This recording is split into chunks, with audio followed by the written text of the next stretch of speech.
Out.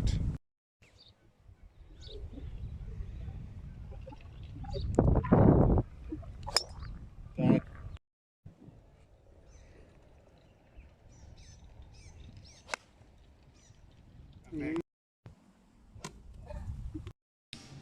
Okay, so after a nice start here on 10, then this looks pretty good on 11.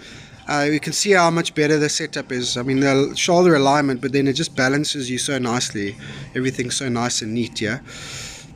We've never had huge issues with the sort of takeaway backswing, so it's just kind of if it sets nice enough, and then obviously our sequencing.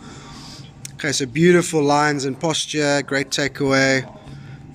Okay, and then starting that hip so nicely.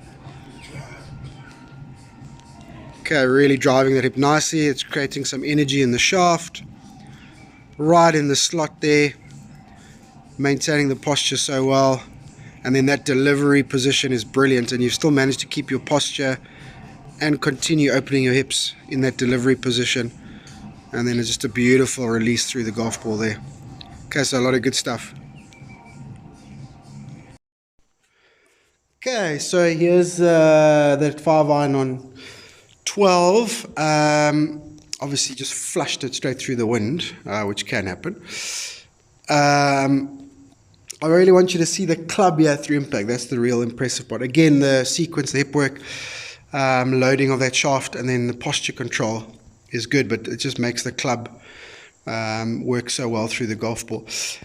Just aiming a touch further left here, so not quite as good a setup as the driver. Shoulders a touch open, okay, and then feet just a little closed. So they're just not quite matching on this one in terms of your setup, okay, but still good, and the posture very, very good. Backswing, that takeaway is superb. That set and left hip, that move there, and being able to control your posture in that move is just what's the real difference at the moment. Okay, really loading that shaft nicely. Okay, right in the slot there, coming down. Keep opening up.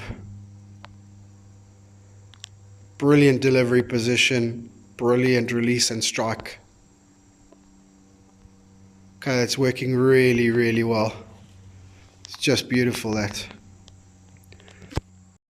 Okay, and that all continued, but then just randomly, as you can see here, just started losing our balance out of nowhere.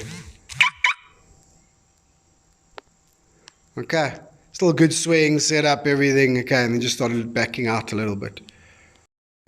Okay, and then this is the one I'm talking about with the wedges. So first thing is, once again, just backing out a little bit. Okay. But just with the wedges, a lot of good stuff here, mate. A lot of good stuff here. Okay. That backswing, change of direction and downswing looks so much better than the shot ended up being. And yes, some of it's the backing out, but the wedges, it's just a little bit of an early release. Okay, just a bit scoopy there. Okay. We need a little bit more lag as we're entering that hitting area there. Then you won't bottom out so early, and you won't be worried about releasing the club. Okay. Hey buddy, right, thanks for lack of time. Obviously, it's just some brilliant stuff out there. Just really, really impressive stuff. And then on camera, just even more impressive, isn't it? Just really dynamic, really excellent body and club positions. Okay, very, very, very good. I'm absolutely ecstatic. Obviously, the alignment and then knowing your yardages and learning how to play the game a little bit better is all helping as well. Okay, but that is really, really, really good. Okay.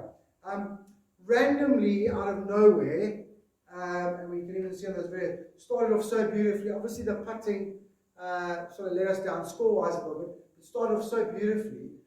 Just some brilliant shots, brilliant swings, brilliant target selection, all good. And then obviously, like I said, putting didn't help, but we are going to work on it.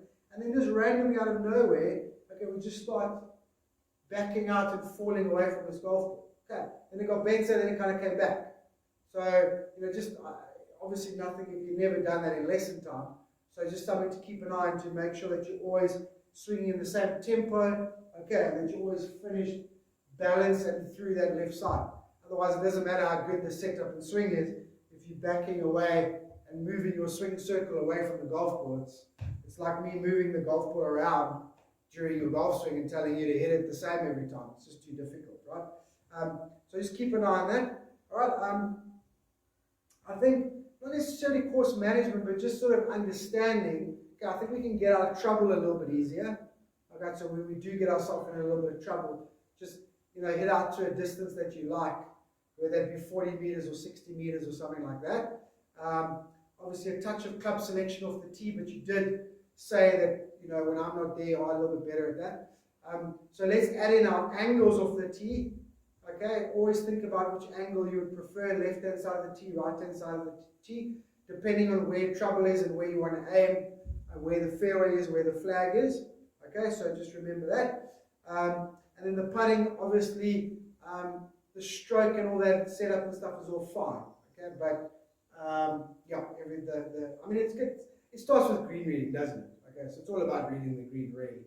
But we're going to change the process, learn how to read the green, and then from there, add in a few distance control things. But I think once your read is there, I think your distance control is okay. So it's more about the process and the read for you. Obviously, I'd said to Roz, he needs to work on some distance control as well as those two things. So we're going to reboot all of that anyway. Okay, so just be a little bit more disciplined with where you're trying to hit your golf ball every time. Okay, because when you don't hit it to that place, then you can learn something from that. All right, and then just a little bit of tempo, balance, and posture control for longer periods. Okay, if you can do that for longer periods, you're going to hit your bad shots are going to be way less bad, if you want to call it that. Okay, and then just one little thing, our wedge and pitching game wasn't really on point. Okay, generally it was a bit of early release. Okay, not entirely sure where it came from. Maybe it's not being dynamic enough.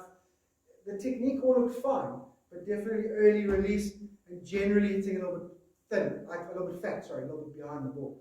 So just make sure that tempo, first make sure the body work is complete, okay, and then make sure that we are de-lofting those wedges at impact. Not punching, not hitting down, okay, when you just have the hands in front of the clubbing, that's all it is. The divot and the strike and the plane is still shallow, so it's in front. Okay, but nice and shallow, you can hear it there. You can hear it there. I'm not saying that, that's not what I'm saying. Okay, but what you're doing is a little bit of this. Okay, we know that was an issue when you started out. Okay, so obviously you just need to focus on it a little bit more with the sandwich, gap wedge, pitching wedge. All right, okay. Otherwise, very happy and keep it up, mate, and thanks again.